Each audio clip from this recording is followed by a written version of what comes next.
ameweza kutupatia afya nzuri. Mwili ikiwa iko na ugonjwa, hiyo kutabasamu hakuna, si ndio? Lakini ukiona kutabasamu huku na kule, tunaona ya kwamba Mungu ameweza kutujalia afya nzuri, na hata ile hauma ataweza, na itachukua muda mfupi, sababu tunaona ya kwamba ile program ambayo tuko nayo mchana wa siku ya leo ni fupi sana, na tusipotumia masaa yatatupata. So bila kupoteza muda, ningependa kuwasihi wale ambao leo waweze kuja hapa nisome fungu mbili tuweze kuomba, basi program iweze kusonga mbele. So ningependa, na hata watumishi wote jioni hapa ili iweze kuwa rahisi.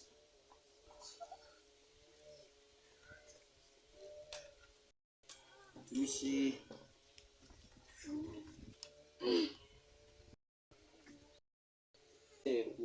kuomba ili tuweze kuendelea. Utupendaye uketie mahali pa juu, Muumba mbingu na nchi, tunakushukuru leo kwa sababu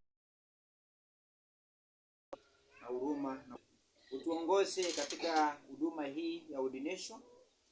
Tunaposoma fungu, Mungu tuongoze, na tutakapomaliza Qur'an sitakurudi, kwa maana ni mbili wetu. Tunachukua kipindi fupi sana ya ordination ya mchungaji wetu Wekesa.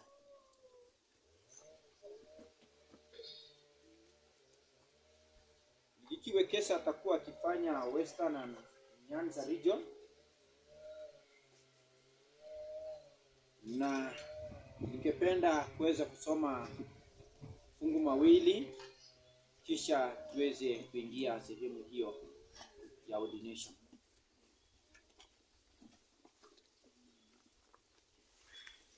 Tukisoma katika kitabu cha Petro wa kwanza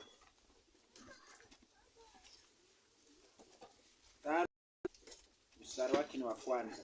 Mimi niliye mzee mwenzi wao na shahidi wa mateso ya Kristo na mshirika wa utukufu utakapofunuliwa baadaye, lichungeni kundi la Mungu lililoko kwenu na kusimamia, si kwa kulazimishwa, bali kwa hiari, kama Mungu atakavyo. Si kwa bali kwa hiari, wajifanyao mabwana juu ya mitaa yao, bali kwa kujifanya vielelezo kwa lile kundi. Mweze kuwa kielelezo kwa lile kundi. Kisha naendelea, na mchungaji mkuu atakapodhihirishwa, mtaipokea taji ya utukufu ile isiyokauka. Mchungaji wetu mkuu ni nani? Yesu Kristo, ambaye tunajua kwamba katika John 10:16 inasema, ninao kondoo wengine ambao sio wa sisi hii, na wao imeniwapasa kufanya nini? Ili kuwa mchungaji mmoja, zizi moja na mchungaji, na huyo ndiyo Yesu Kristo. Ili hapofunuliwa, mtumishi mwaminifu hawezi kupokea lile taji.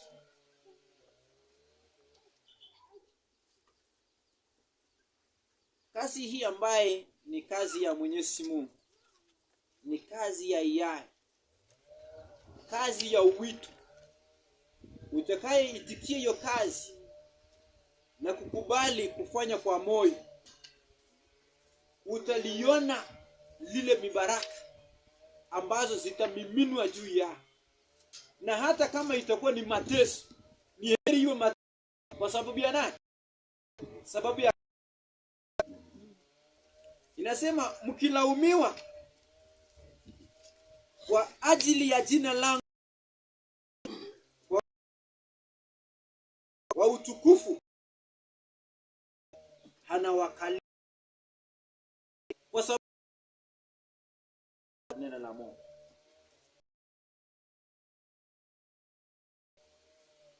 Kumi na saba. Sababu ni cha Petro, kitabu cha Matendo ya 20 waki ni wa 7. Milisi wa kanisa walipofika kwake akawaambia, so ukiteremka hapo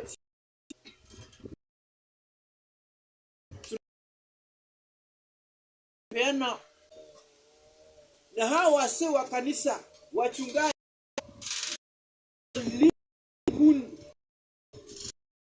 Bwana atakawapatia, sema jitunzeni nafsi zenu lote. So malilo linunua ni kwa nini? Petro 5:8 linasema jambo hili, muwe na asi na kukesha, kwa kuwa mshtaki wenu Ibilisi kama simba akisiweze kuwa wakesha, tukijua kwamba yule muovu baada ya jamaanisha hawezi kwa bali.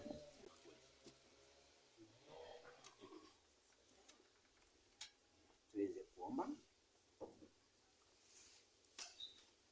Baba na Mungu wetu, tunakushukuru kwa sababu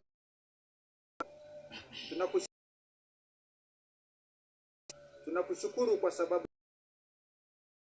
asante kwa sababu tunakabidhi watumishi wako mikononi mwako, ili Mwenyezi Mungu wanapoendelea na kazi yako waweze kufanya, Mwenyezi Mungu, kwa roho moja na hata kwa kujitolea. Wanapoendelea, Mwenyezi Mungu, tunaomba ya kwamba ukaweze kuwa pamoja na wao. Tunaomba ya kwamba wanapolisha kundi lako waweze kuwa watumishi ambaye wanasimama na ukweli, ambao wanalisha kundi lako na neno lako, ili Mwenyezi Mungu Kristo atakaporejea, atakapomaliza kazi ya ukuhani, aweze kupata watumishi wako wakiwa watumishi wenye haki. Tunaomba pia washiriki wote ambaye wanaenda kukulishwa na watumishi wako, uweze kuandaa mioyoni mwao, ili Mwenyezi Mungu kazi yako ikaweze kuwa rahisi, mapenzi yako yatendeke. Watumishi wako wanapoenda mchana na usiku, wape hekima ya kuweza kuwafikia kondoo ambaye hata wengine bado wako mbali. Hata sisi Mwenyezi Mungu tunajikabidhi mikononi mwako. Sisi tu wanyonge, tunategemea nguvu za mbingu ili jambo ili mahubiri yaweze kuwa ni rahisi. Asante kwa sababu umetusikia na tayari umesikia. Katika jina la Yesu tunaomba na hata kuamini.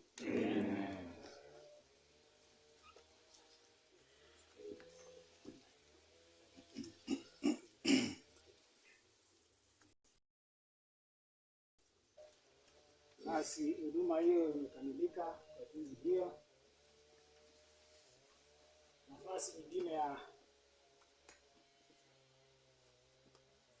kuleta sadaka zetu ili tuweze kupokea. Sijui kama kuna kikundi kuroti karibu.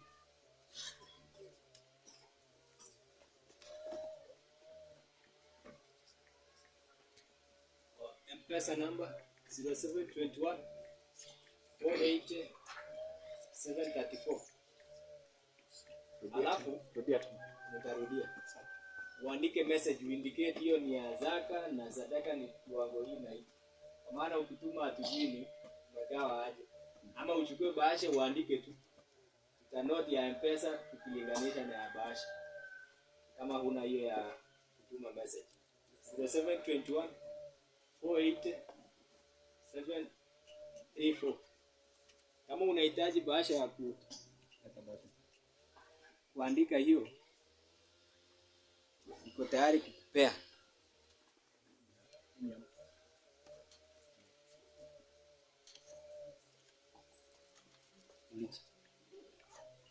Alafu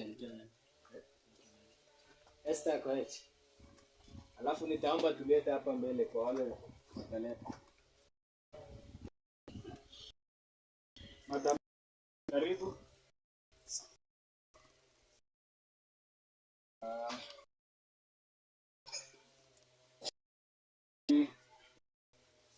Pokuja stanza moja ya namba 9. Hapo kuja Muumbaji mfalme, sing. Muumbaji mfalme, vitu vyote vyako ni kwa ukarimu wako ninabarikiwa, ni kwa ukarimu wako.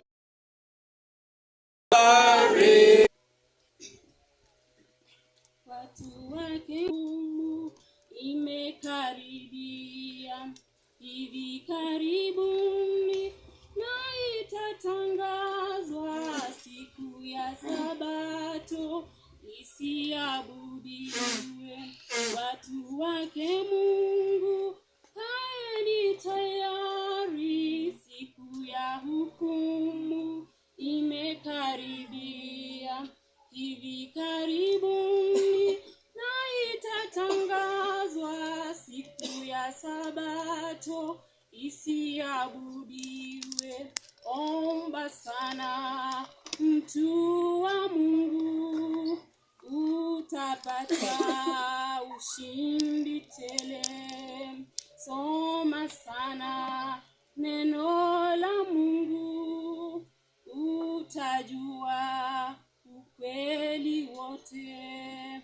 Neno la Mungu linasema, ikumbuke siku ya Sabato. Ibilisi amewafanya watu wadharau Sabato. Omba sana mtu wa Mungu, utapata ushindi tele.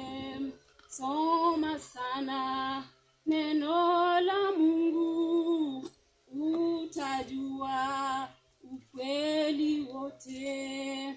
Neno la Mungu linasema, ikumbuke siku ya Sabato.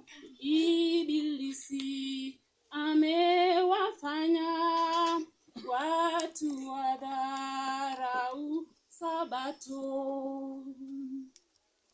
Kanisa la Mungu, kaeni tayari kwa kutetea imani ya Yesu inapota imani ya Yesu. Kanisa la Mungu, kaeni tayari kwa kutetea imani ya Yesu inapotangazwa. Mtu wa Mungu, utapata ushindi tele. So Mungu linasema, amewafanya watu wadharau Sabato. Omba sana mtu wa Mungu, utapata ushindi tele. Soma sana neno la Mungu, utajua ukweli wote. Neno linasema, Sabato, ukumbuke siku ya Sabato, isiwe wa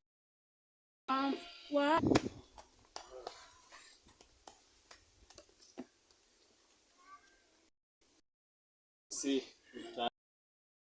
matoleo tumeyakamilisha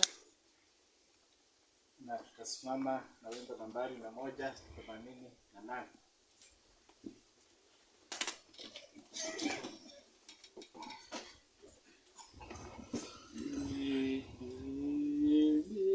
Damu ya Yesu inatutakasa. Sing. Wimbi la damu Yesu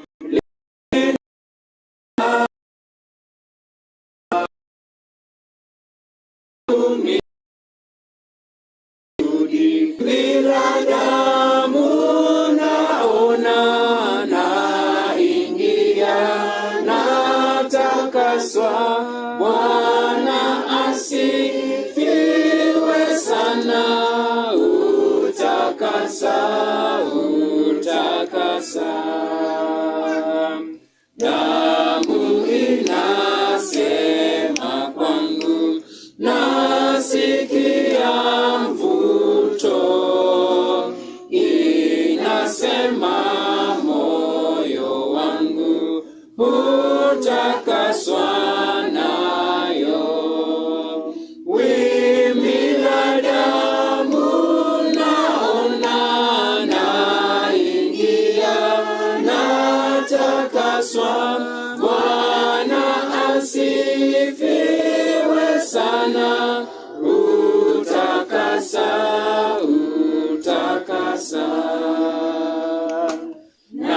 Naondoka kutembea kwa nuru ya mbingu. Mavazi yamesafishwa, moyoni ni Yesu. Wimbi la damu naona naingia natakaswa. Bwana asifiwe sana. Utakasa. Neema ni ya ajabu, kutakaswa ndani na kuwa naye Yesu tu aliye Mwokozi. Wimbi la damu naona naingia natakaswa. Bwana asifiwe sana. Utakasa.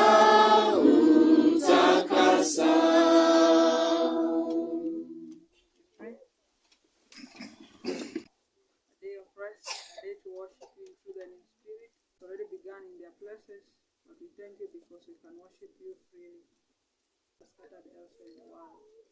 Bless the children amongst us, and we pray as the crowning part of the camp meeting, that we'll be able to guide and also you give us teachable hearts and the wisdom that comes from heaven and intelligence. In Jesus' name we pray. Amen.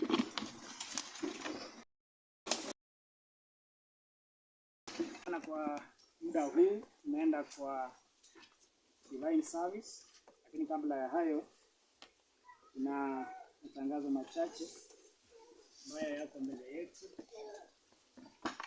na pia ningependa kidogo tambua wachache alafu tutaendelea. Ninataka kwa haraka kwa sababu ya tambue watu kulingana na kaunti kutoka.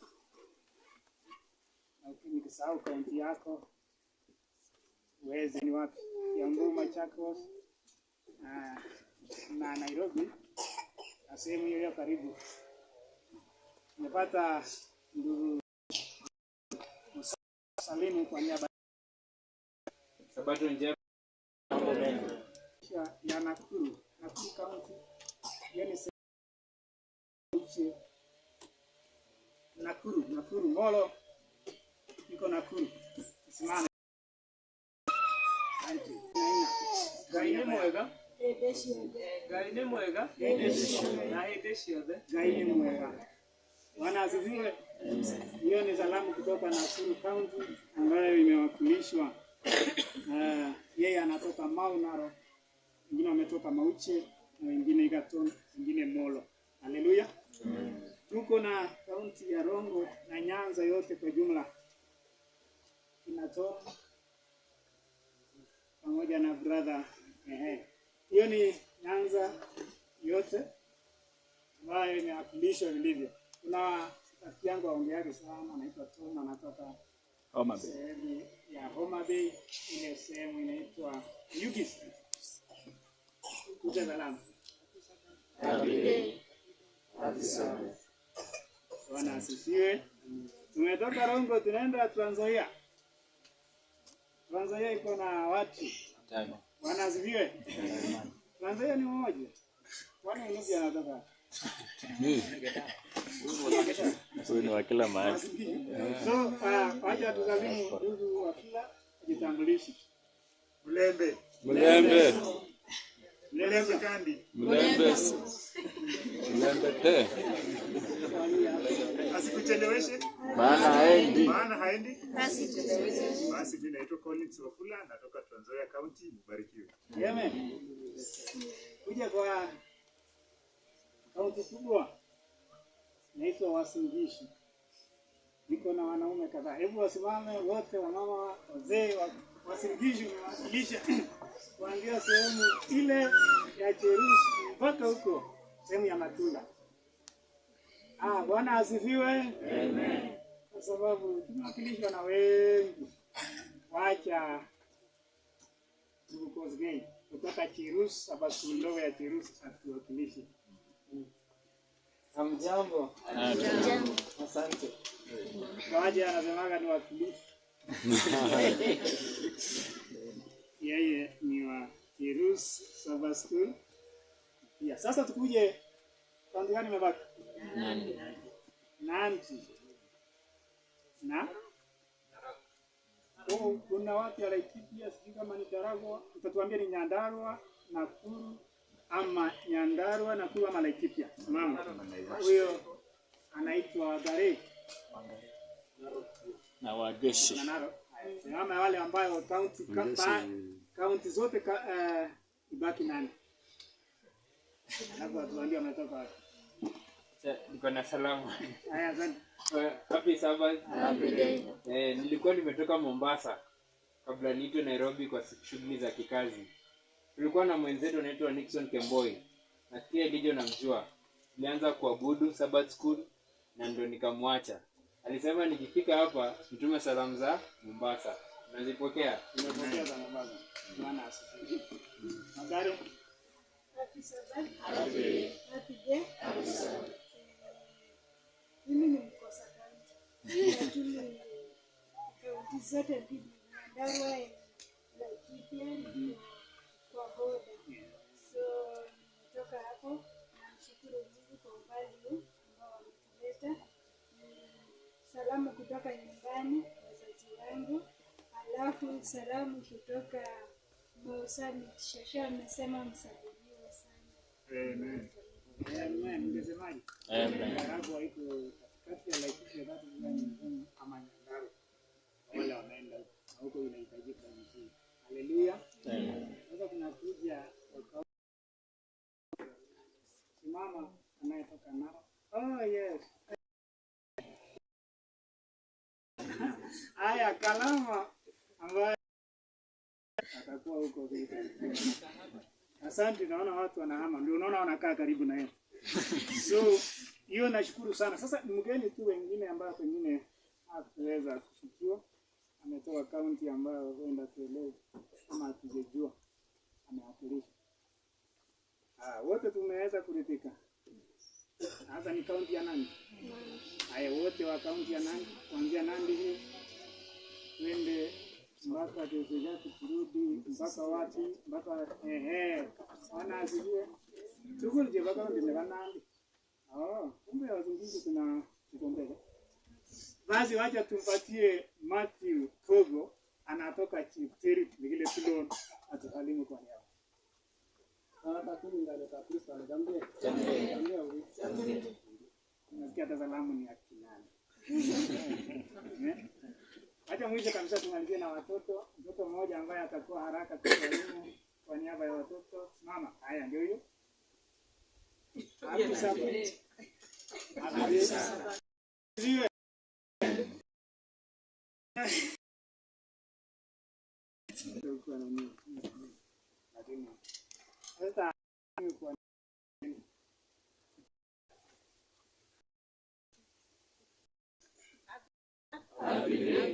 Happy Sabbath.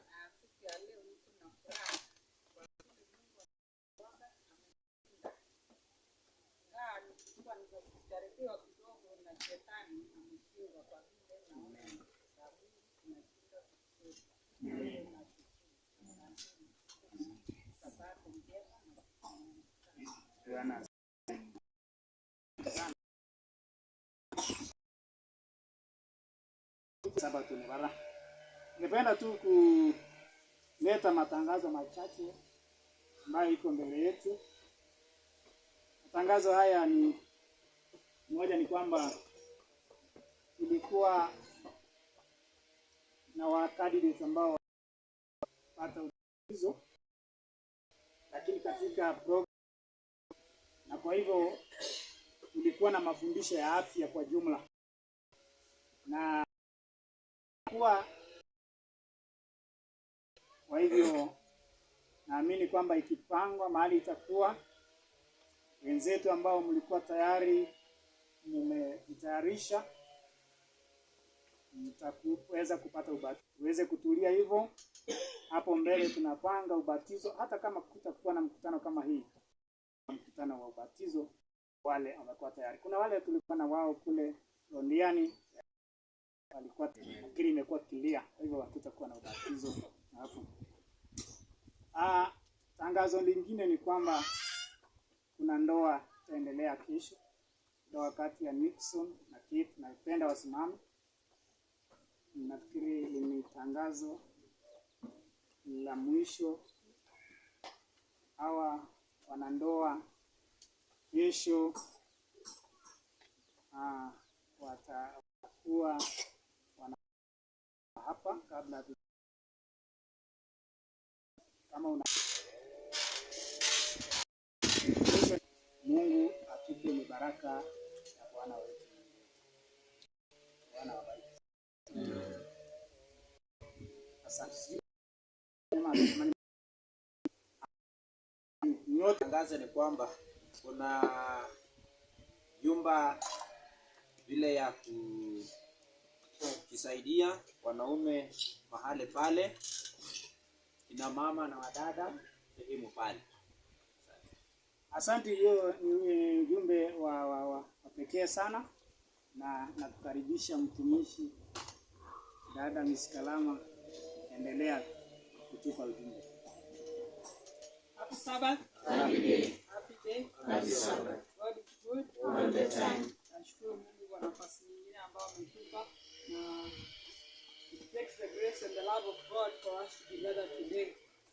So far the entire week we have not been together on the lessons, but ningeomba watafsiri wameomba, imeongezeka, wagogo wameongezeka, na wangependa kusikia kwa lugha yao. Kwa hivyo tafsiri ambaye natambua anaingia kwa Kinandi sana B ama B, naomba Elda karibu uweze kutafsiria hawa kina gogo ili tuende pamoja.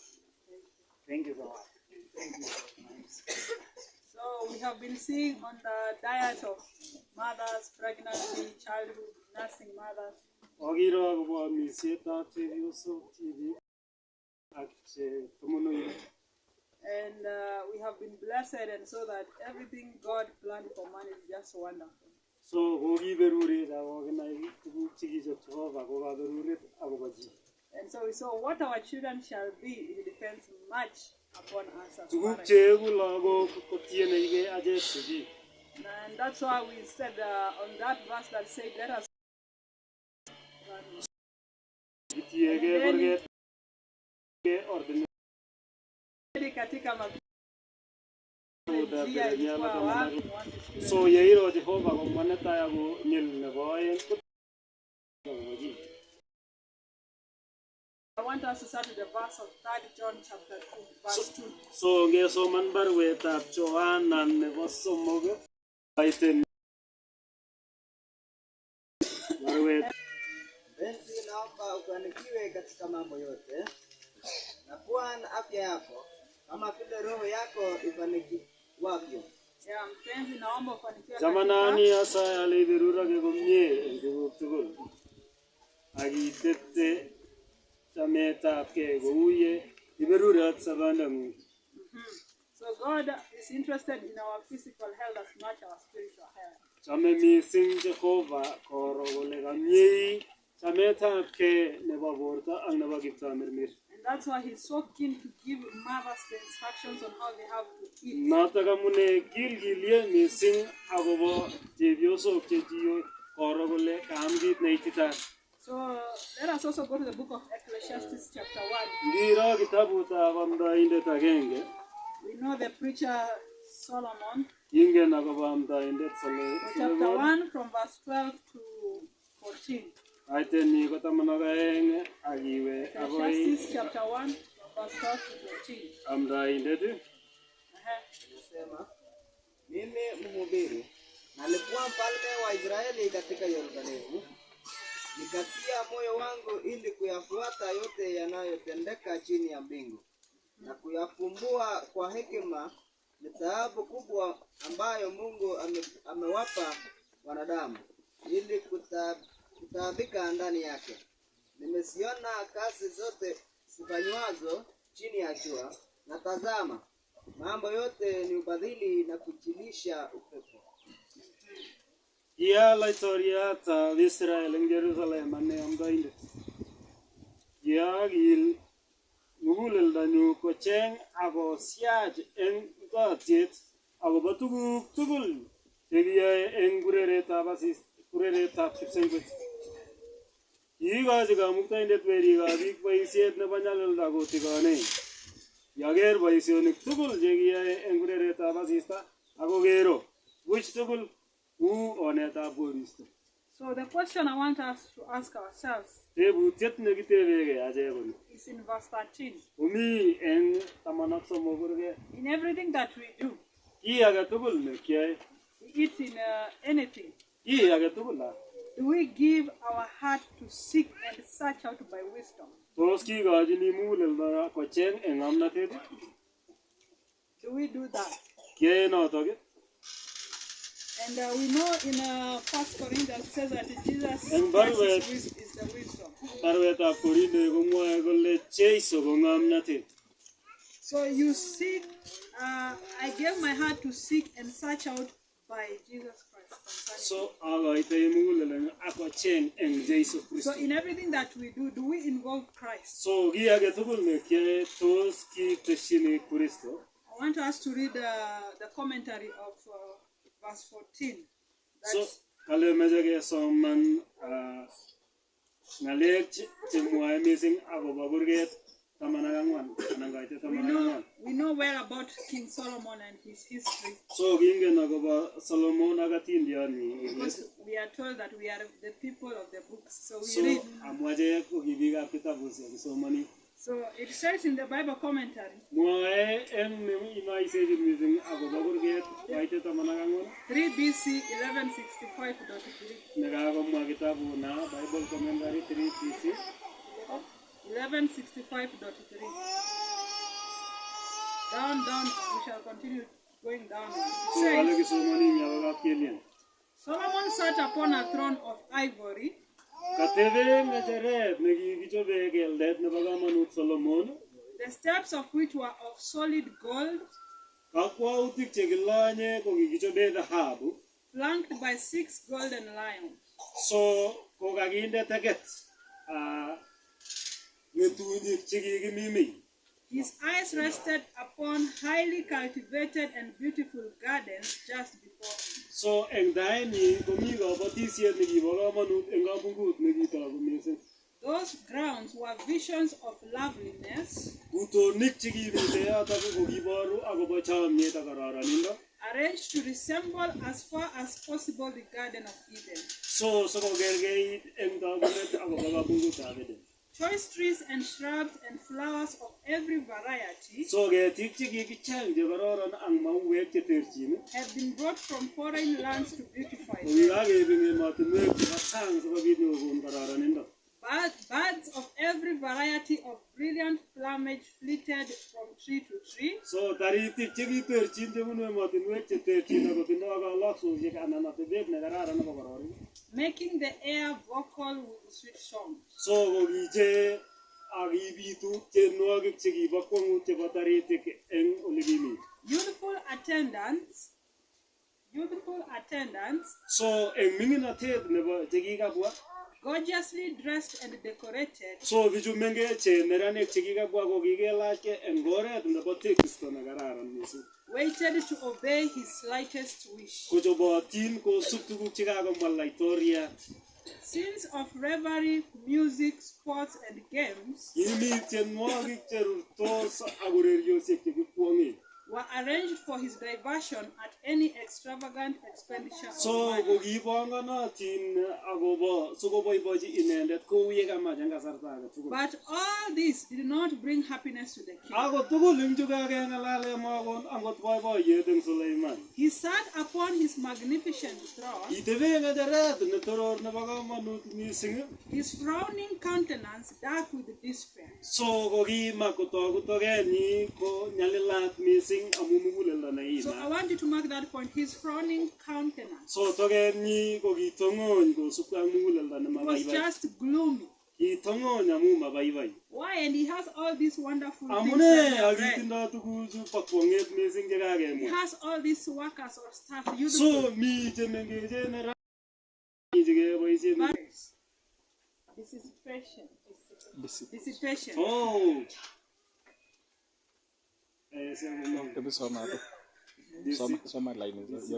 Dissipation had left its impress Kei- upon his once fair and intellectual face. Keiyandisiek chik tugul ko chekikon kotok toket ku yeu. He was suddenly changed from the youthful Solomon, So inewala muguleldo. and he bore in every feature the unmistakable marks of sensual indulgence. So akotok eng tokenyi tugul ak atebenyi akobo tuguk chekikakocham chekikang'em sobenyi. His lips were prepared to break forth into reproaches, So kutinyi anan ng'elyeptanyi kokichobot kokon akobo ng'alalutik chemakororonen. at the slight. So alikuwa kwamba, we have read that he had youthful attendants, wafanyikazi ambao walikuwa So wazuri. kingen kele kimi biik chekiyochin kasi So, for- chekimi tainyi. So for example, if he ordered something and it was not done according to So how he wanted, kingokon kole meche keyai ki ako maku ole kamakat keyaita. lips were ready to condemn and Tanyi kokityi bichu. countenance So temper, so to say. so Like, kitindoi nerek chekinekiten Ene- so eng nereknatet. number 3, his shattered nerves and wasted frame So eng atebenyi nebo borto orit kokitoku kakotoi koek chi nebotana. showed the result of violating nature's laws. So kobor kole kikakobut ng'atutik chelumeiwekab Jehova chebo chametabgei. He confessed to a wasted life, So kimwa eng kutinyi akobo sobet nekibet. an unsuccessful chase after happiness. So ak kit nemamuch koityi kokicheng'e akobo boiboiyosiek. And his is the mournful wail, all is vanity and vexation of So spirit. awnotok arogene ile buch tugul. Now here the Nitok. process of why he was like that. So amune sikou yeu kochu kakemwa. So I want us to listen. Machete kekasi. It was customary for the Hebrews Ki atebet nekibo biik ab Hebrew to eat but twice a day. kwamis kityo eng sabarit aeng eng betut. So ilikuwa ni custom zile mila ama desturi. Ilikuwa ni desturi ya Waebrania kula mara ngapi? In the middle of the day. So like how we eat here, like 2 hours after the middle of the day, which is sanane. So not far from the middle of the day. So the heartiest meal is what is called the crowning meal, also to say that.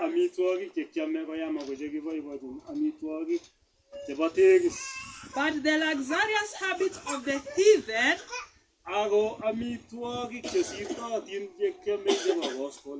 had been engrafted. The luxurious habits of the heathen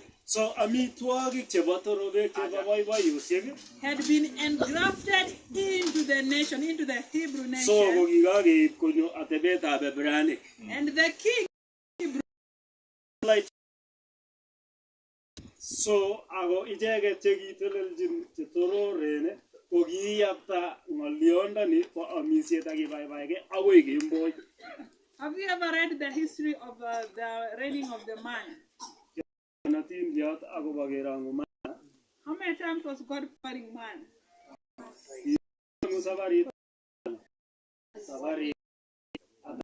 How many times? Twice, once.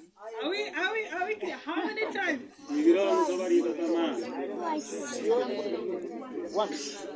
Twice. So there will be so my time is very limited. There will be an afternoon lesson. I want you to go and do this when we break for lunch. I want you to go and confirm is it twice or once or how many times? So we find that it was customary for the Hebrews to eat twice. And the heartiest meal not coming far from the middle of the day. And therefore, the heathen habits were introduced into the nation. Therefore, extending the festivities far into the night. So when you eat late in the night, can you ask yourself, what are you bringing into the nation? So you know where you belong when you eat far into the night. Eh? So let us see. On the other hand, if the earlier part of the day was devoted to feasting and wine drinking,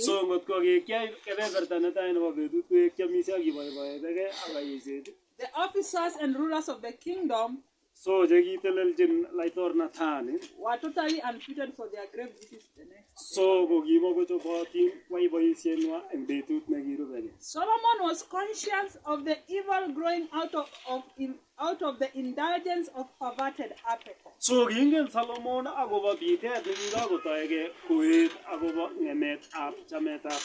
Yet seemed powerless to work the required. He was aware that physical strength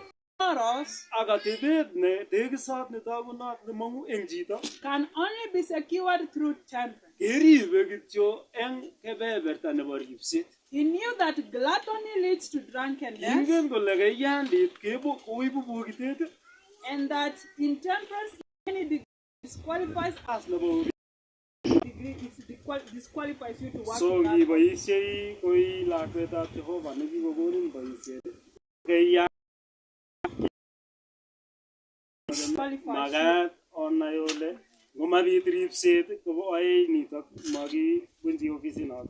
gluttonous feast and food taken into the stomach at untimely seasons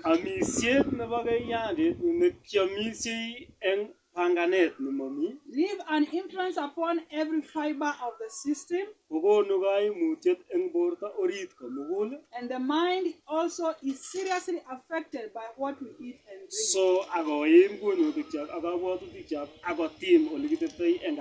The life of Solomon teaches a lesson of warning not only to the youth but also to those of mature age. So, it was customary. But I'm not saying it's a must. We are being told in the inspiration kwamba eating a third meal is not a sin. So but we have seen the entire when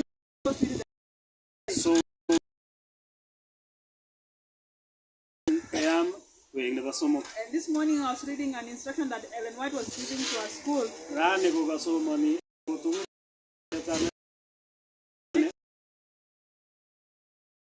akiam ingwek eng amisiet nebo somok eng betut. Because vegetables tend to take a long time to digest. Amu ingwek koite eng So, and the customer wanakula ugali na mboga jioni. Abo amazing koten biik che ak ingwek. So that should be fruits and bread. So magat ko logoek kityo ak makatiat kuye mwaje samajit elenjiwa. So going back to that was just a pass by. Going back to the book Messengers of the Lord. So keweke kitabut nekibure Messengers of the Lord. Humanity's original diet. Amitwogik che tai chebo chito. What was humanity's original diet? I think that one is in our fingertips. Amitwogik che tai chebo chito ko ne? Genesis 1:20. The book Messengers of the Lord. Messengers of the Lord. Page 324, paragraph 8, starting from paragraph 8. Page is kata page. MOL 324.8. 324.8. Kitabu notok page chok.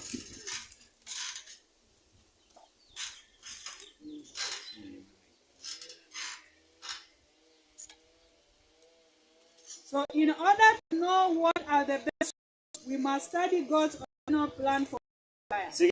Amitwogik che magat ko bito ko magat kesoman akobo hamtit nekikekochi Jehova chito. What was God's original diet for man? Amitwogik che tai chekikekochi Jehova chito ko kinet. Genesis. Taunet 1:29. Genesis 1 ambayo inasemaje?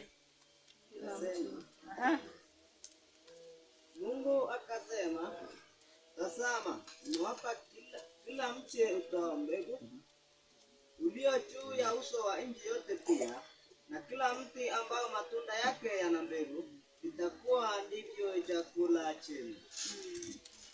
Alafu kuna mahali anaongeza mboga eti. Kuna mahali anaongezea mwanadamu mboga.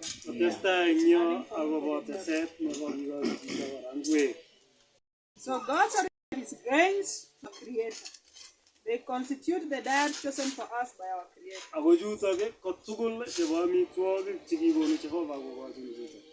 The affirming research is voluminous and growing yearly. Now let's look on nuts. How many?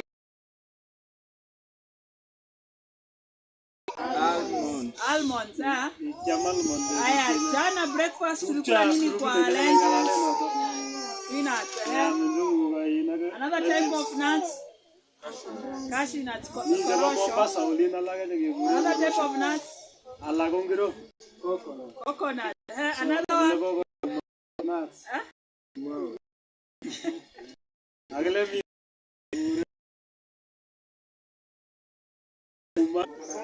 Macadamia. Brazilian nuts. Walnuts. So we have so many nuts. But are these things good? Are the nuts good? They taste nice, eh? But listen. Although the scientific community has long ignored nuts, or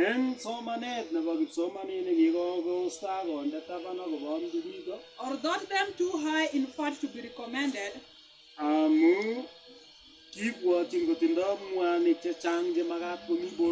evidence now substantiates Ellen White's teachings. So, she included them in the diet chosen for us by our Creator. So, further, she said that some nuts are not as wholesome as others.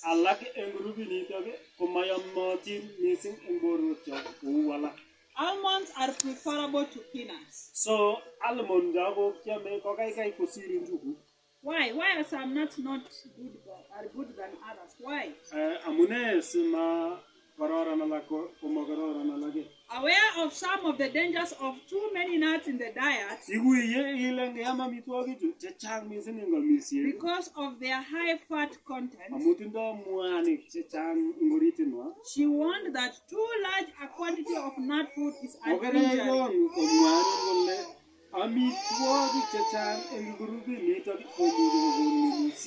But all can eat freely of fruit. So inasmuch as nuts are good, but too much or too large a quantity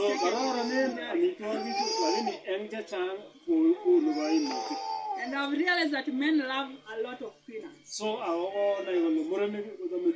Normally when I roast peanuts, I have to hide them from because as long as you leave them there, he can actually eat ugali and nuts and leave vegetables.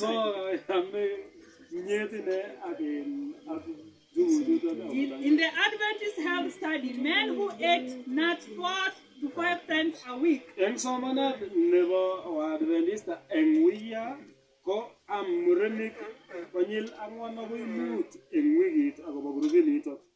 only half as many fatal heart attacks as those who rarely ate nuts. So,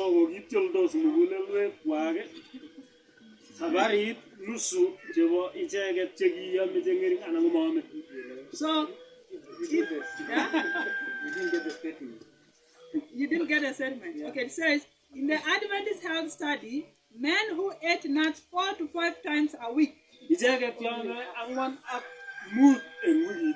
had only half as many fatal heart attacks as those who rarely ate nuts. So go imi kwenye nusu kosir anan konyor So in other words, if you eat nuts 4 to 5 times a week, you are at a risk of getting heart attacks. So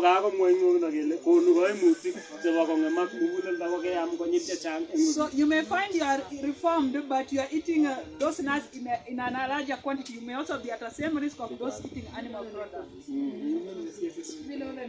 No. What does it mean? We know the statement is not the opposite. Okay, let us say, in the Adventist health study, men who ate nuts 4 to 5 times a week had only half as many fatal heart attacks. They had Only half. Half. Yeah. Of those. Compared. So if, for example, we have 10 people of those who are not eating nuts having heart attack, 5 of them are those who are eating nuts. Yes. No, that's not the case. The case is, if we have two groups, this group eats nuts. This one does not. This group does not eat nuts. This one eats 4 to 5 times a week. So the chances of heart attacks occurring to this one is a half compared to the other. Meaning, where is the heart attack? Where is the fatal heart attack? Yeah, it is here. Sure. But also, when you disagree. I agree. We will go to back to the great cholesterol cone. But those people who have high cholesterol have a problem because the brain feeds on lots of cholesterol. Yes. But when you read there's a statement in either the book Healthful Living or Answers on Diet, it says that in eating peanuts,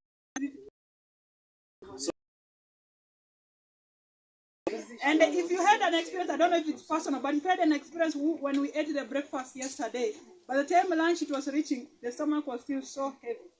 Yeah. If you have ever had an experience with the peanuts. People sleep.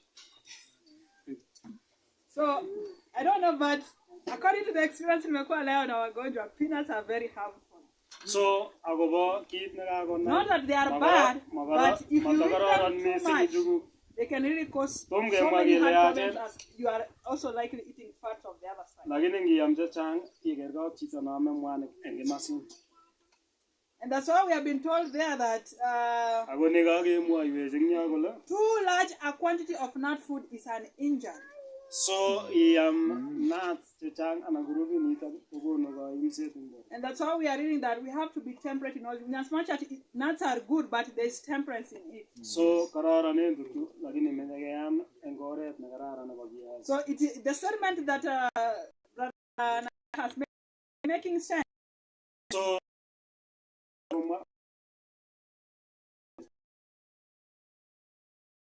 diet ya kwanza alafu ya pili usiweke. Okay, do we agree on both points? Like, if you eat excessively and if you eat frequently, the nuts, and you don't eat also, you are okay. Like what you explained and what I'm trying to bring across that. It says iam chechang angomeam kapsa komuch kokon kaimutiet ne nokakingolole. We have seen so many people dying even of heart attacks because of eating the other types of oils in excess. Like it can be called sunflower oil, but you put too much in the food, you can have problem with heart problems. But the oil is good. It's a good group of fruits and vegetables. So we agree that we have to eat nuts sparingly and also temperately. For instance, tunaweza pata nikimpa njugu za tunajua zile pakiti za 2010 bob. So nako jaga kinde jabo selling taman nako system kartasisiek. Inaweza peanuts, let's say. So komuch kikochi and they kind of nauseousness because you have eaten just that part. So kokonin kaimet amu keam ne noto. Lakini utapata nitakupa peanut, you are able to eat almost 500 so lakini kekonin njugu imuchi iyam kartasit na mecho komugul kopek. Lakini unakula tu excessive, like the peanut you eat a large quantity compared to the nuts themselves. So ko njugu kaiyam chechang kosir chun alak bo grupi noto. So those who are at a high risk of eating excess is the one is eating peanut butter than peanuts themselves. Mumeelewa? So unaona kwamba kwa mfano ni majira njugu mwaita njugu imesiagwa kusiri njugu kicheket. Unaweza kula mingi kushinda ukikula tembe zenyewe za njugu. Like so mwaita nebo njugu ngake ngai muchi iyam no anan ne paramezin kusir iyam chechu. So you are at a high risk. The one eating peanut butter is at a high risk of getting heart problems because only the amount. So now na wale wanaoisiaga peanut gorogoro moja itakutolea peanut butter kiasi gani? So gorogoro jebandu ojeru mwaita netia half the. So kama gorogoro ni moja, peanut itatoka half. So ngotko gorogoro kongechil kokonu mwata na igure peanut butter nusu gorogoro. Unaona sasa that's 1 kg ni kweli. So hakuna hata kilo yote agenge. 1 kg utapata you can just ukiweka kwa familia. So from my experience. So kilo itagenge in the family ku family na. For example, when we are eating Sabbath breakfast, if I put 1 kg of peanut butter on the table, Sabbath breakfast. So in Sabbath karon kebendi kanisa. It can reach almost quarter away the content of 1 kg. So omuy kongetu tengering kityo amebi ko. So do we reason? Lakini ukiweka njugu zenyewe utapata kwamba people they will not eat as much as peanut. So lakini chuto ngenga kama ko imuch kwam cheteche ka kwa. So we really have to check on that. So magat kiro gilgilie yoto kosir. So recent research has focused on the health benefits of a diet rich in vegetables and fruits. Iso manone kikakyai eng kasare kiro kele konu tugun chebo kamanut logoek ak ingwek. Lakini kenye nimegundua wasabato in the expresses tumekuwa nazo tukienda kupika mahali. When you put vegetable salad, so many people don't eat. Yika sabato chechang ngenye ketil ingwek kyame kutuone ngomatameji. We are the first advocates of it, but ukiweka vegetable salad. No matter how good it may look, people don't eat. But put fruits, they will not even use that tosha. In the logoek magoyamji because they are sweet. Amu tindo sugaruk chon. But all of them are beneficial and very important. Tugul ko nyalunot eng borwekchok.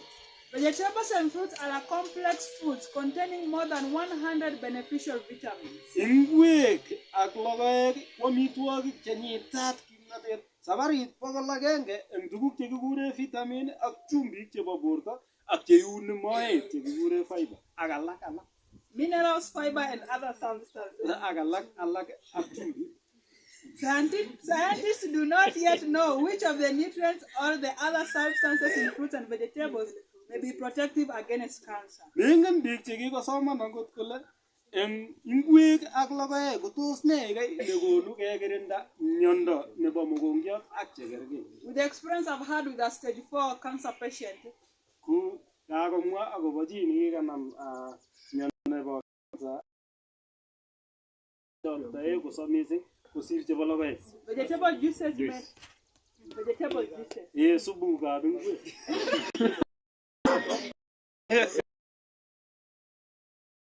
Juice chebo ingwek.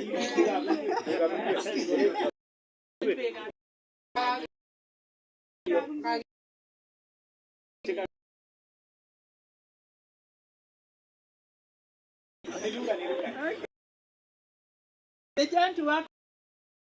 They don't have the taste, but okay. What I look in the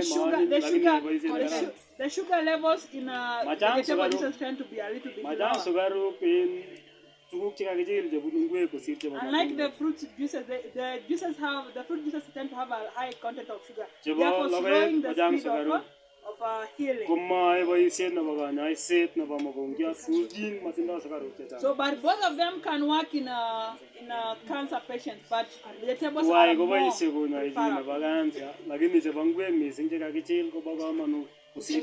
Cancer loves sugar.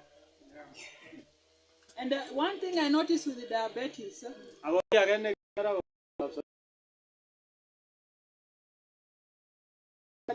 patients love especially cucumber and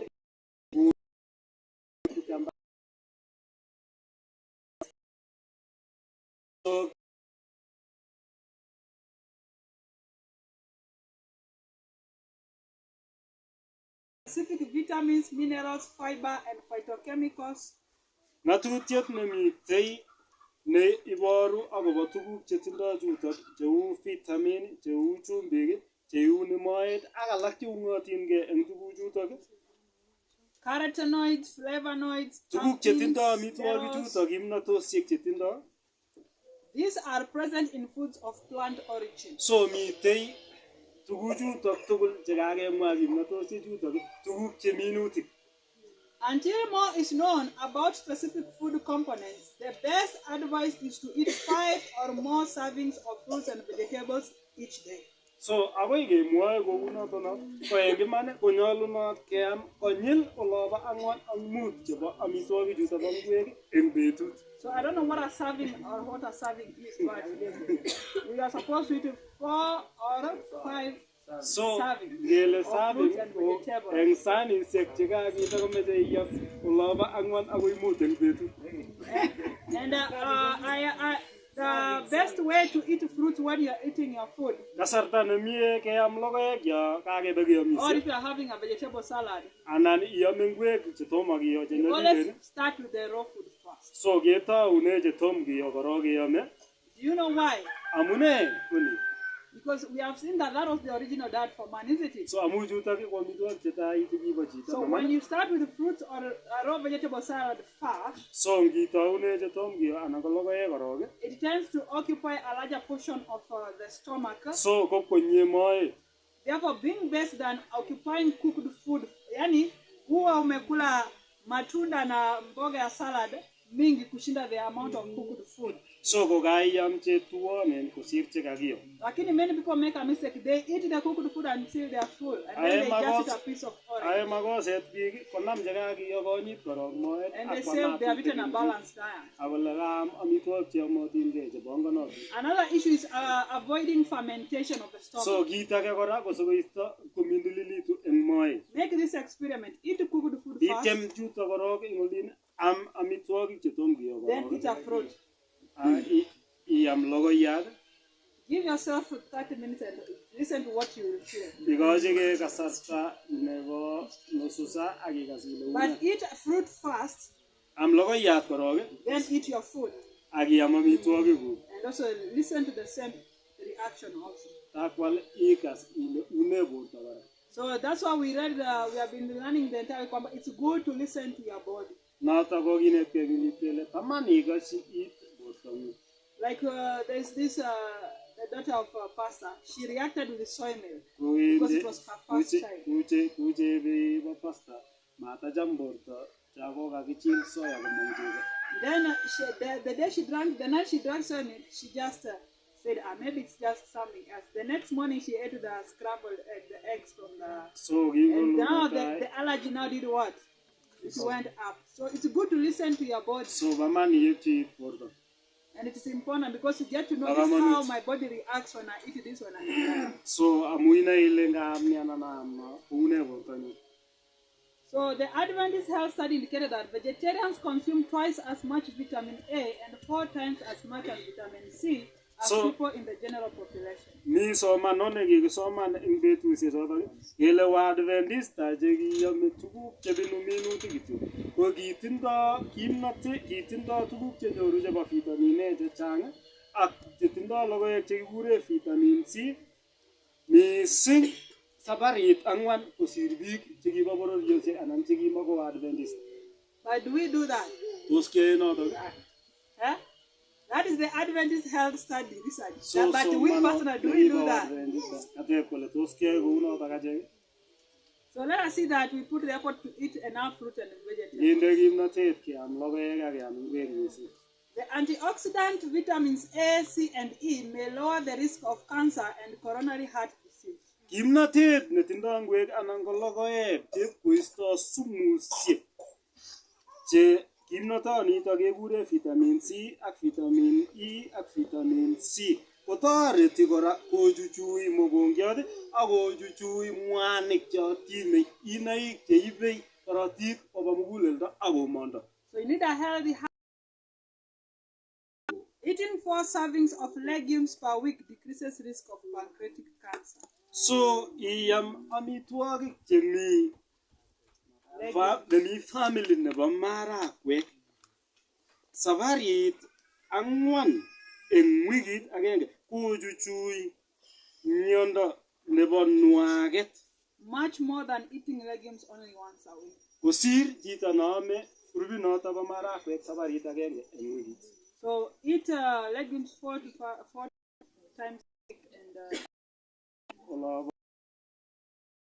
week and tuguchu ipkokimisi tuguk chetau kaimutiet nebo mokongiot ak tuguk chekergei. In carrots, inyorchini karatiek, squash, kinyorchini orot age nekikure squash, tomatoes, inyorchini nyanyek, leafy vegetables, kitindoi eng ingwek, dried fruits, logoek chekikiyam, fresh strawberries. So strawberry chechotok kakibute, melons, kakemwa kora noto kikure broccoli, kakemwa broccoli nebo kakemwa, cauliflower, ak nekergei kora Brussels sprouts, etc. ak chechang.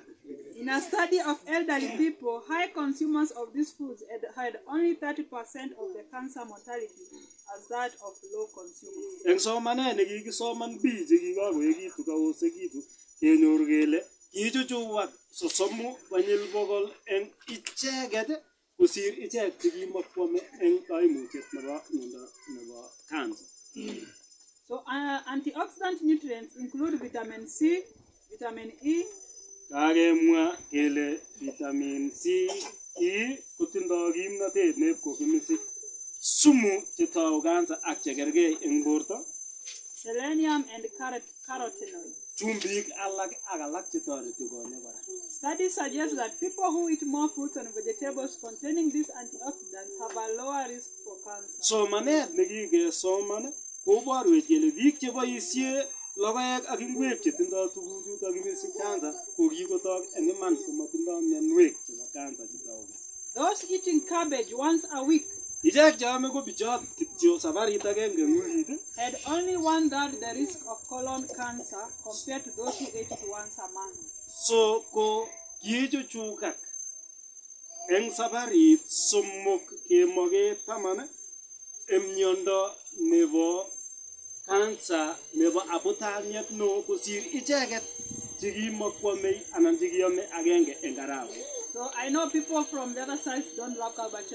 Wakikuyu Biik wanapenda chechang cabbage ko sana. matachame ko bichek eng kimasa, lakini But it's important for every family to eat cabbage in the bo family kamanut once a week. eng kapchi age tugul kwam bichot konyil chechang angot agenge. So, but preferably, I prefer cabbage in a raw form. Makat kiam ko bichot ko kotokonyalil. But hata ikiwa cooked, but usipitilize kupika it So, overcooked. It's kongiyo very good. kome o konun So cabbage is very good. kararan ko bichot. And then we have been told those getting adequate vitamin A had only one-third the risk of lung cancer compared to those with the low intake of vitamin A. Icheket chekam kora logoek anan ko ngwek chetindoi kikure vitamin komi ng'ony mising miondo nebo cancer nebo buonik kosir icheket chemaam. So, and also oral and throat cancer are reduced by those consuming high quantities of fruits and vegetables. So kakenyoru akobo cancer nebo mokto ak nebo oret nebunu amitwogik komi ng'ony mising komotougei eng icheket cheame ngwek ak ngwek. To what is happening to So, the cancer cells. ng'ering'itu korotik eng chito So netindoi you need to miondo boost nebo the red mokorionde. blood cells by giving enough fruits and vegetables. So sikotesak korotik kikochi logoek ak ingwek. Adequate amounts of the antioxidants, which are vitamins A and C and E, have been shown to reduce the risk of cataract. Sikobit kokerto biik ak kochuchuak koret nemakokortos biik ko makat keam tuguk mi vitamin A, C ak E tet kokimisi sumu chae ng'alechotok bo cataract anan komakekerto komie. So Mama Darius, give your son enough fruits and vegetables and you are improving his eyesight. So sikokerto Darius ko kikochi logoek ak ingwek sikotoret. Because the observation I've made in the entire week is that he still has a very high possibility of seeing. Eng ine so olokokerto kokere kole tokomi kamuket kokerto weroto. And he just has partial balance because you can see how active and moving So he is. kerei komakere komie. So you just have to put the effort of improving his fruits and vegetables. So ketesyi intake. ingwek ak logoek And sikotoret. those of old age, go grace, those who have problem with Akasamut cataract, koko simokere tugun cheu ketin. eat enough fruits and Oam vegetables. logoek. Eat enough Oam fruits ingwek. and vegetables. Oam cheame. Foods high in potassium like oranges, Chetindoi chumbik chekikure potassium cheu matundek, bananas, cheu indisinik, potatoes, cheu kutatik and milk. ak chego. But we shall come to see that later. And milk Ak chego. reduce risk of stroke as much as 40%. Kotoreti stroke ak kochuchui kabisa. Wengine wanasema maziwa but let us listen. Mataboibochi biik chego. Fruits and vegetables are the same meal. Now here comes another controversial thing. Koroni ng'olyo age anyun chetab ingwek eng Fruits are meal. Yes, no.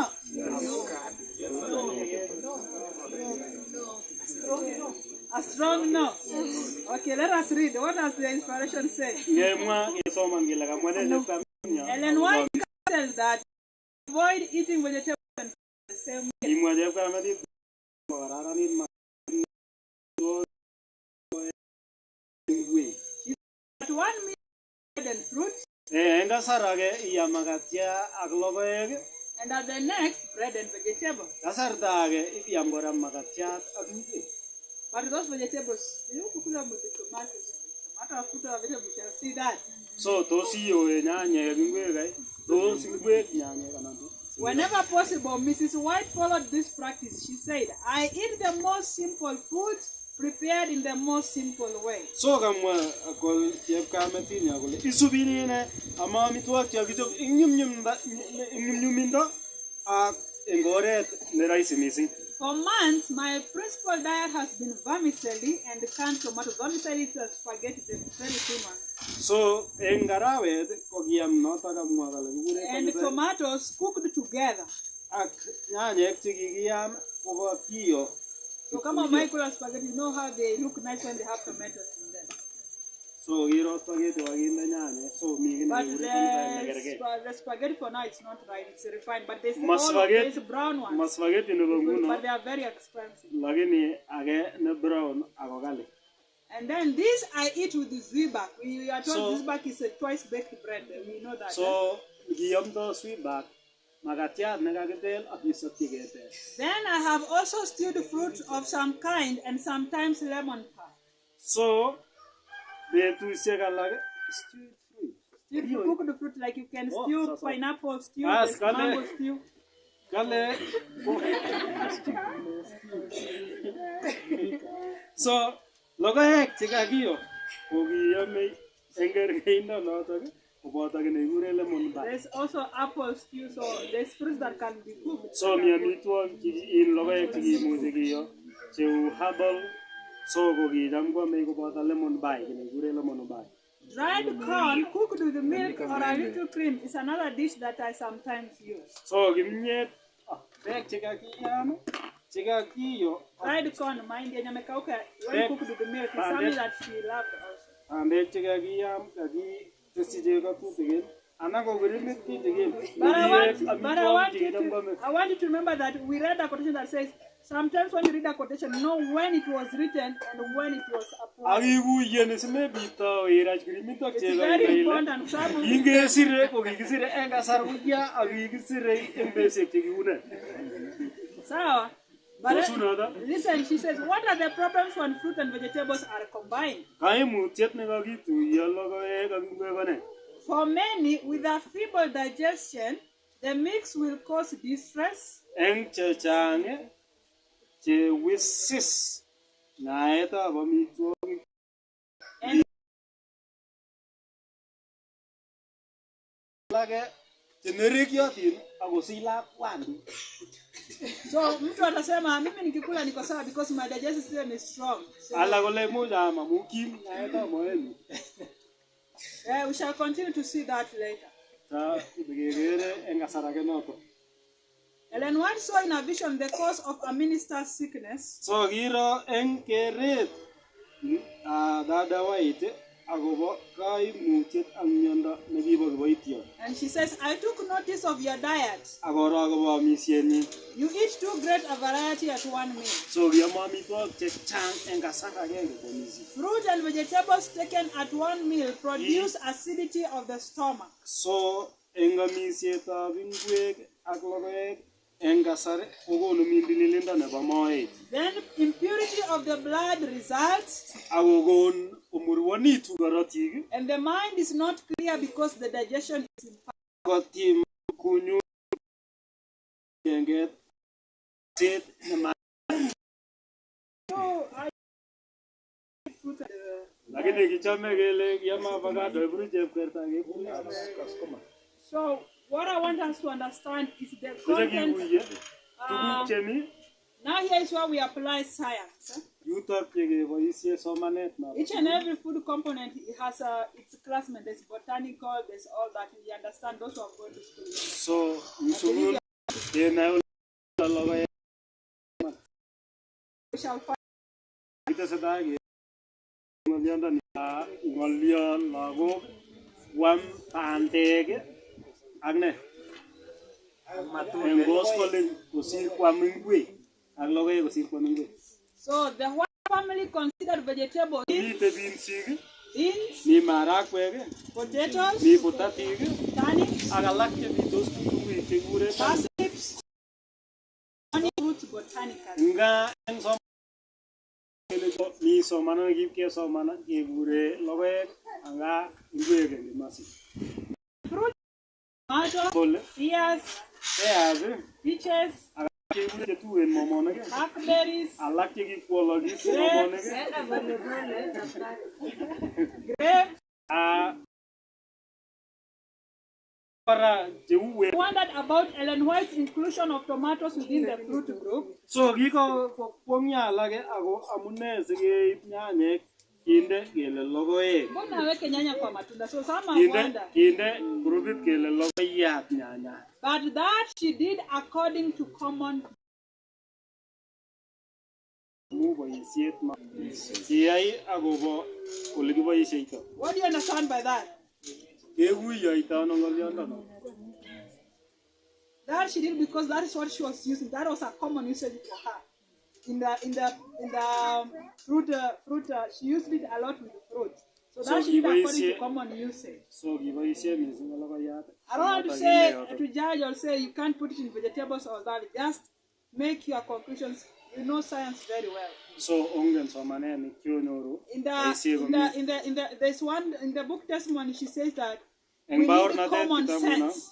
There's a lady who came and asked her, should I get married to this man or this young man? What do you think? And she told the lady, I have no advice, just use your common sense. So basically,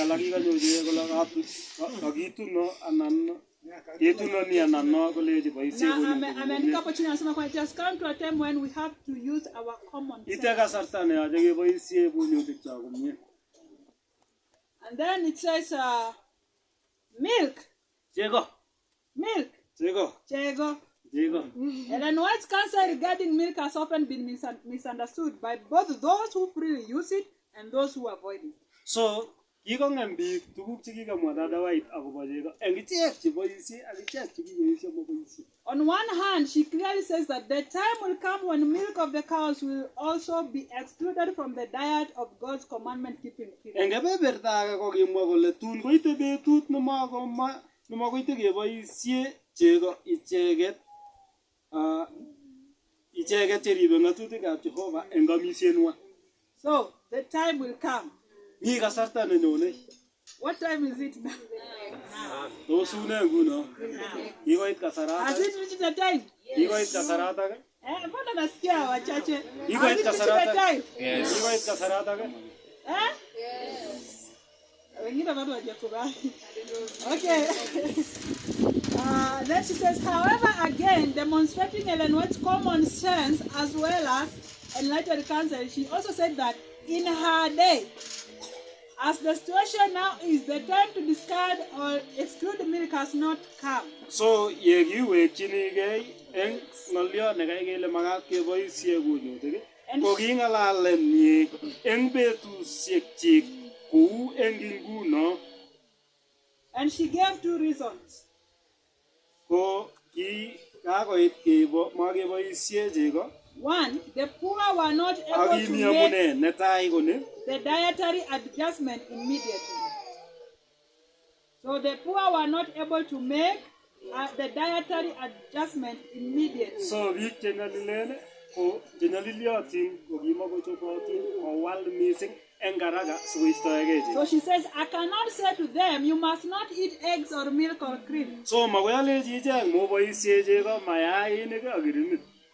You must use no butter in the preparation of food. Meboisie mwaita nekikekor ichobe amitwogik. The gospel must be preached to the poor, and the time has not yet come to prescribe the strictest diet. Makat keamdochi logoiwek chemiachen angot chenyolildos akobo makat keib tololet nekim mising akobo ng'oliondoni. So kulikuwa na maskini ambao wakati huo they could not afford to eat the best diet. So their only simple food was milk, eggs and animal products. So Dada White hangesema they stopped using milk because they could not afford it because they were poor. Another reason why she had said it was safe to use in her time is because disease in animals was not yet, disease in animals was increasing, and for certain reasons it will be wise to discard milk from the diet, but that time the diseases was not washed. So, ng'oliot nebo aeng ko miondo nebo tuga ne tesoksei eng betusiekchik ko kitom koit ako nguno kekere kotesak komionso tuga. So Ellen White's common sense also warns against extreme positions. For some, prematurely discarding milk without providing its equivalent may cause sickness even death. So, eng ng'alalutik chebo Ellen G. White eng boisietab kunyutik koborwech kole mamakat keib telelet mising nekim mising kotom kenyoru kit neikeri chego eng amisienyo. So the question remains, when should we discard milk? So tebutiet ko auyo yemakiboisie anan yekeistoi chego eng amisyenyo. In 1901, the time had not yet come. Eng kenyinotok po 1901 ko kitom koit kasarta nekiistoi kipchulyo. Na alisema kwamba when the time does come, God will reveal it. Ako betut nekait kasarta nekiistoi chego eng amisyenyo ko ng'ong'u Jehova. So do we believe the time has come? That was in 1901. Tos kiyoni kele kikoit kasaratak. How many years down the line? Ng'alalani ko 1901 eliput agenge bokol sogol ak agenge. How many years down the line? Kenyisiek ata kiit keweke let. So do we still think it's still safe to use milk? So ngepiman ak kiro kotoko mi kalyet keboisie chego. You judge. Ai kirwoket. Because God also is so loving. Amu Jehova kotindoi chomyet. In presenting the truth to us. Kokonech imanda achek. He has never forced man to do what he wants. Tom kolasimishan chi wai kiit nemeche inendet. He reveals. Ng'ong'onye inendet. But the freedom. So all I wanted to say is that ng'olyo nemeche komwa tugul kole with everything the decisions that we make,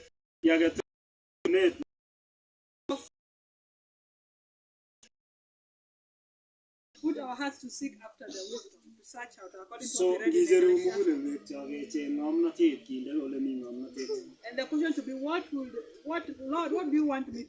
So agotebutiet ko nitebe Jehova ne neimagena kiptayat hai. And God is so loving. Chamech ago tindoi chamyet ne ho Jehova. We read in Patriarchs and Prophets page 490. So kitabu noto ba Patriarchs and Prophets nebo Elenjiwa. God speaks to his children in blessings restored. So ngalaljin lagok chi ing kaberuret kiwekchi. And when the warning is not heeded, ago ngot ko makikas kergongyet ne kakekon. He speaks in blessings removed. So ngalale agobo kaberuret keisto. So BP 490. So when you have health, that's a blessing. But when you are sick, the blessing of health is removed. And in sickness, listen to what God is teaching you during that time. And so that no disease comes without a word. And to come in case of disease, the cause should be done what? Certain. So wakati unaumwa, you are sick, Mungu bado anakudhihirisha upendo wake kwa kukuzungumzia wewe. And I remember I used to love milk a lot. And though I had been raised vegetarian since I was 6. So when I started working, money is mine. I don't have a family. So I drank milk. But I remember one day, I bought milk. And I boiled milk. I'm ready to drink. I just love it. And in the process of putting in the cup, some sprinkled on my hand. And not less than 10 minutes, my body was sore and it had full rashes, like I had like an allergic reaction. But then I said, milk is still good, so I took the milk. And I got very sick. But then I wanted to experiment the second time. So one day I had gone home for holiday. And mom had cooked the tea. So me, I didn't drink tea, but I just loved the milk as it. And after she boiled the milk, she told me to wash the sufuria. And in washing the sufuria,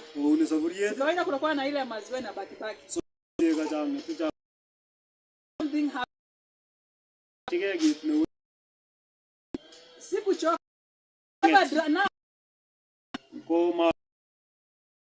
To my husband. went to my now when I was washing the utensils, there was those sufurias for nimepikwa chai. And when I washed the sufuria, the same thing happened. And I was like, why does this thing have to happen? And there's a verse that says, taste not, handle not. So I'm not drinking it, but I'm touching the unclean. So I came to realize that whenever I wash utensils that people have used for chai, that happens. So and I knew the cause is milk. Yes. I knew the cause is milk. So I found that God was helping me to stop using milk. And I came to know that God is so loving. My husband is now experienced. You know Mombasa hakuna mboga mingi. So fish is the easiest. And my husband loved fish a lot. So wakati alikuwa kwa medical missionary school wametuma for missions outside, like house to house. Medical missionary so manet ko you will sneak and go and fish. So give you time ese kwa msamakia. And it's in a medical missionary school, so you will sneak and go and eat fish. I go meet the medical missionary one. So one day when he's arriving at the kibanda where he eat fish. The smell. So he puked a lot. So he has not eaten, just the smell. So another time he tried. So he went to the market to buy fish. But just arriving at the fish market, he just puked. And until today, whenever we are going to the market with him, I have to tell him, omena ziko pale. So atazunguka aende kule. Samaki zinapikwa pale, atazunguka aende kule, because the moment he said that he would just puke. And that's how he came to do away with the fish. So I know, I believe that whenever you have that desire, you want to stop eating something that has become so difficult to live because you love it, it is sweet. But God sees that desire in you to do that which is right. He will work in His own way to help you stop. But don't force. My mom was so stubborn. She has been suffering from asthma. And I told her, Mom, you have to stop milk. Sema, nishaacha sukari na majani, but I need milk. So yeye huwa anakunywa ndufia, so to say. But she'll make sure when amechotoa yake, wameweka maji, so maziwa haisikiki, akona extra 2 cups of solid milk. Na ataongeza to make the ndufia to taste. So one time ameenda hospitali akaambiwa na daktari, your asthma is advanced, you need to stop. So kwa hospitali geleje kako goji asthma magati mete. Mama akasema, hey, hiyo mumenimaliza. So she came back and said she was given drugs, and she said, but milk I still have to take. So after 2 months she was sick. We took her to the hospital. And she was told, you have brucella. So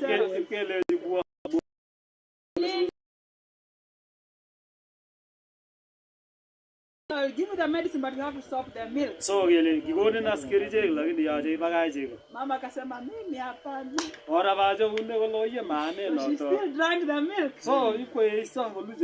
And after 3 months she was sick. And when we took her to the hospital, she had arthritis. And she asked, what is the cause of this? A large consumption of milk. So until today, she stopped the milk. So she's still struggling once in a while, but why should you wait when it's too late? Because this last time she was sick, she had the 3 diseases combined. So and she took her to a very low point, almost dying. So never wait when it is too late. Never wait when you are feeling pain in your flesh. So when When God says, just say, Lord, this is the way I will So yep komwa Jehovah kole oret ni koyoche koik And oret. when you have that kind of spirit, it gets So yeitindoi tamirmirionoto konyumnyumitu. no matter how much attracted the table may be with all these foods, you will still Angot have. ndatyamin netya akobo amitwogichuto. And the best thing about the original dad is that it disciplines your taste buds. So kararanindo akobo amitwogik chekibo tai ko kokonin atebet neinetin. To the extent kwamba no matter how much the meat is fried with spices and very Angot attractive, ndakibel bany netya akisus ipkwekene. you feel that there's not even that tama. It's So dead. komami maket nebo amisionoto. And for that to happen, you have to go back to the original dad. So akose kwang noto koyam amitwogik chekikokikochi chito chetai. So God has instructed us how we ought to eat as Yo. adults. Kokonech Jehovah ng'atutik.